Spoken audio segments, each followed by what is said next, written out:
Bonjour à tous.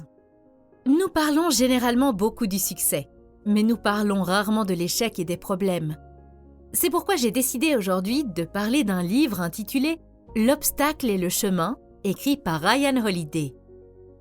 Ce livre traite de la façon de surmonter les problèmes ou les difficultés et de les transformer en un avantage. L'auteur utilise la philosophie stoïcienne et des histoires de personnages historiques pour nous montrer comment les difficultés peuvent être transformées en opportunités. L'obstacle à l'action fait avancer l'action. Ce qui se trouve sur le chemin devient le chemin.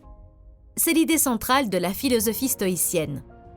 Dans la philosophie stoïcienne, il n'existe pas de revers, de problème ou d'obstacle. Tout ce qui arrive est simplement une occasion de faire quelque chose de différent et de s'améliorer en cours de route. Le stoïcisme ne consiste pas à être optimiste ou à prétendre que les problèmes n'existent pas. Il s'agit d'être opportuniste et créatif avec les problèmes. Il s'agit d'une philosophie destinée aux individus qui se sont construits eux-mêmes, qui comprennent qu'ils ne contrôlent pas les forces extérieures, mais qu'ils contrôlent leurs forces intérieures. La plupart des grands personnages de l'histoire ont utilisé cette philosophie pour transformer chaque obstacle en opportunité. Ils ont utilisé les obstacles comme carburant pour leur succès. En fait, ce sont ces difficultés qui ont fait de ces personnes ce qu'elles sont. L'auteur dit que les grandes périodes produisent des personnes douces. Depuis la Seconde Guerre mondiale, nous vivons l'une des meilleures périodes de l'histoire, mais nous avons toujours l'impression d'avoir des tonnes de problèmes. Les personnes qui ont vécu à une époque difficile ont été confrontées aux mêmes problèmes qu'aujourd'hui, à savoir des guerres dévastatrices, des maladies et la pauvreté. Comment se fait-il que nous ne réussissions pas aussi bien qu'eux à gérer les problèmes ? La réalité est qu'aujourd'hui, lorsque la plupart d'entre nous sont confrontés à des problèmes, nous sommes paralysés, nous sommes bloqués. Nous disons que c'est injuste, que nous ne voulons pas qu'il en soit ainsi, nous blâmons quelqu'un ou nous cherchons à savoir ce qui a causé le problème. Nous connaissons tous un obstacle, un problème, une frustration ou un problème inattendu. Et si cette chose que vous vivez maintenant n'était pas si mauvaise ? Et si, dans ce problème, il y avait un avantage ou une opportunité pour vous ? Pouvez-vous imaginer à quel point vous vous porteriez mieux si c'était votre attitude principale face à la vie et aux problèmes ? Le livre est divisé en 3 parties et il explique comment vous pouvez créer ce type d'attitude stoïque. La première partie est la perception, la deuxième, l'action et la troisième, la volonté. La perception est la façon dont vous voyez les choses ou les problèmes. Si vous décidez de les voir comme horribles ou injustes, alors ils seront horribles et injustes. L'histoire que vous racontez est importante. Vous rencontrerez des obstacles dans la vie, justes ou injustes. Ce qui importe le plus, ce n'est pas la nature de ces obstacles, mais la manière dont nous les voyons, dont nous y réagissons. Trop souvent, nous réagissons de manière émotionnelle et perdons notre perspective. Cela ne fait que transformer les mauvaises choses en de très mauvaises choses. Par exemple, si vous êtes coincé dans les embouteillages, vous pouvez être le type qui se met en colère et se plaint, ou vous pouvez être le type qui voit cela comme un temps libre pour écouter un livre audio. C'est comme ça, vous ne pouvez pas changer ce qui se passe dans le trafic, mais vous pouvez changer votre perception de la situation et les actions que vous entreprenez. L'auteur nous donne plusieurs tactiques pratiques pour modifier notre perception. Première tactique, reconnaissez votre pouvoir. En 1966, le célèbre boxeur Robin Carter a été condamné à tort pour meurtre et envoyé en prison. Soudainement, du sommet du monde de la gloire et de l'argent, il a touché le fond. Lorsque Carter est entré dans la prison, il portait une montre en or de 5 000 $, une bague en diamant et un costume. Dès qu'il est entré dans la prison, il a rencontré les autorités et leur a dit « Je sais que vous n'avez rien à voir avec l'injustice qui m'a mis ici, mais en aucun cas je ne serai traité comme un prisonnier, car je ne le suis pas. » Il ne voulait pas accomplir les tâches de la prison et ne laisser personne le traiter comme un prisonnier. Il consacrait toute son attention sur la lecture et l'apprentissage. Il lit des livres sur le droit et la philosophie. Avec cette attitude, Carter disait « Vous pouvez tout me prendre, mais vous ne pouvez pas toucher le pouvoir qui est en moi. Je suis peut-être dans la mauvaise pièce, mais ce que je fais dans cette pièce ne dépend que de moi. » Carter a été reconnu innocent après 19 ans. Après avoir quitté la prison, il était déjà un homme meilleur et amélioré. Il n'a pas demandé d'excuses. Il n'a même pas demandé de compensation financière pour ses 19 ans. car cela signifierait qu'ils lui ont pris quelque chose. Et au lieu de ça, il a simplement repris sa vie après comme si rien ne s'était passé. Voici une citation de Marcus Aurelius.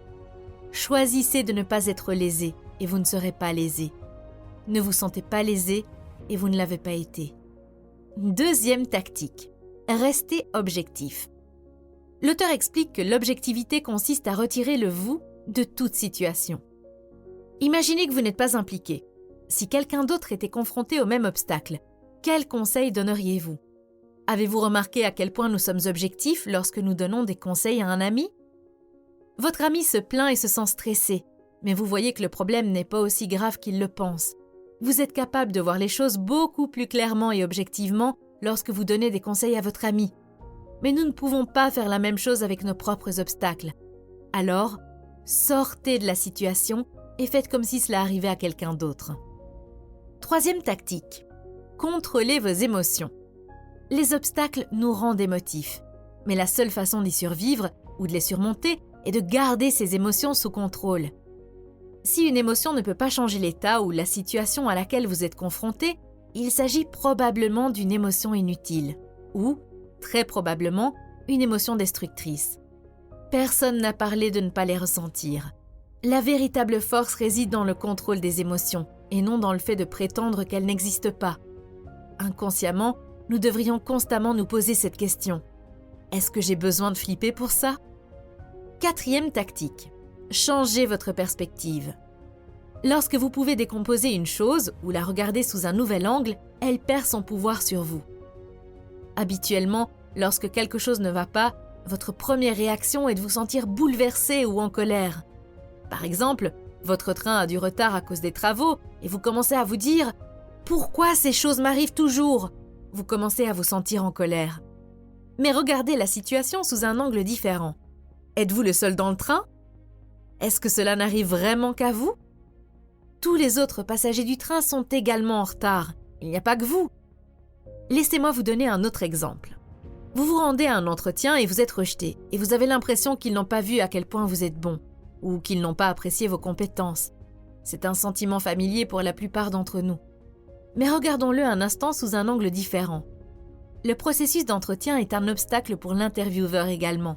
Elle doit trouver quelqu'un, et elle espère vraiment que la prochaine personne qui entre dans la pièce est la bonne, afin de ne pas avoir à interviewer d'autres personnes. L'entretien permet de résoudre son problème, pas le vôtre.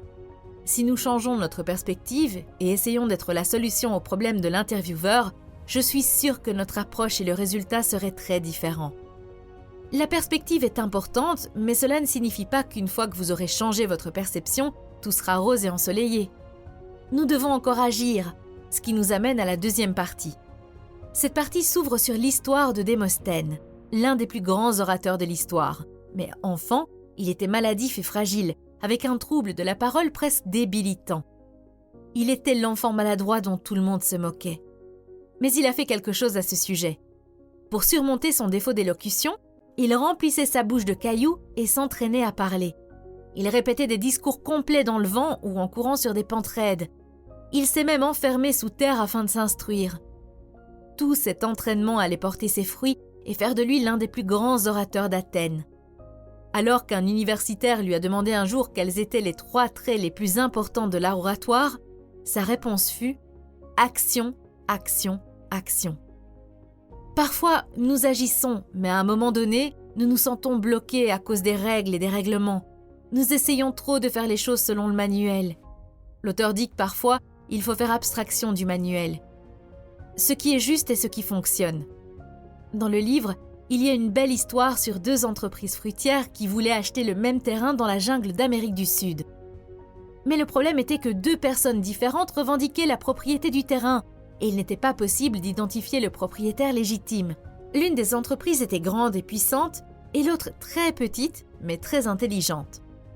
La grande entreprise a engagé les avocats les plus puissants et dépensé tout l'argent nécessaire pour trouver le propriétaire légitime, tandis que la petite entreprise a simplement rencontré les 2 propriétaires et leur a acheté le terrain. Oui, il est vrai qu'il a payé le double pour le terrain, mais c'était fini, le terrain était à lui.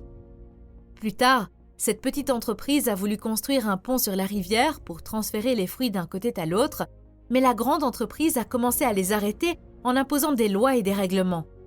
Cette fois, la petite entreprise a commencé à construire des équipements qui pouvaient être étendus des deux côtés de la rivière afin de transférer les fruits, et lorsque le travail était terminé, les équipements pouvaient être simplement démontés. Voyant cela, la grande entreprise a commencé à accuser la petite entreprise de construire un pont, et la petite entreprise a répondu en disant « Quel pont ? Ce n'est pas un pont, ce ne sont que des morceaux de bâton métallique. De quoi parlez-vous » Parfois dans la vie, nous devons agir de cette façon. Parfois, il faut montrer un doigt d'honneur aux méchantes personnes qui essaient de vous arrêter avec leurs méchantes règles et dire « Quel pont ? De quoi parlez-vous ? Ce n'est pas un pont, ce ne sont que des morceaux de métal. » La dernière partie du livre concerne la volonté. Si l'action est ce que nous faisons lorsque nous avons le contrôle sur certains problèmes, la volonté est ce que nous faisons lorsque nous n'avons aucun contrôle sur le problème. La volonté consiste à examiner les parties des choses que nous ne contrôlons pas. Par exemple, nous ne contrôlons pas le fait que nous allons tous mourir. Nous ne contrôlons pas le fait que les gens peuvent essayer de nous faire du mal ou de nous tromper. Donc, la volonté consiste à comprendre notre propre mortalité, à comprendre qu'il y a des choses qui sont plus grandes que nous et que nous ne contrôlons pas. C'est une partie importante de la philosophie stoïcienne. Ils acceptent simplement et aiment ce qui arrive, même si c'est mauvais. Dans le livre, il y a l'histoire de Thomas Edison. Son usine brûle et ses mots à son fils sont « Va chercher ta mère et tous ses amis, ils ne verront plus jamais un feu comme celui-ci. » Ce qu'Edison voulait dire, c'est ceci. Écoutez, courir en panique ou pleurer sur une usine en feu ne va rien changer, mais je peux au moins en profiter maintenant et le lendemain, je pourrai retourner au travail et faire quelque chose. Ainsi, le stoïcisme est cette idée que dans tout ce qui arrive, il y a une chance de pratiquer l'excellence et d'améliorer notre position dans la vie. Peut-être que votre patron ne vous apprécie pas. Cela signifie que c'est une occasion de vous améliorer et d'accéder à un meilleur poste. Vous avez été licencié ? Eh bien, cela peut être l'occasion de commencer enfin à monter votre propre affaire, ce que vous avez toujours voulu faire. Peut-être qu'un de vos employés a fait une grosse erreur. C'est une bonne occasion de l'utiliser comme une leçon et d'éduquer les autres. Votre ami vous a menti ? C'est l'occasion de pratiquer le pardon. J'espère que cette vidéo vous a aidé au moins un peu. Si c'est le cas, n'oubliez pas d'appuyer sur le bouton like. Prenez soin de vous et on se retrouve très bientôt pour une nouvelle vidéo.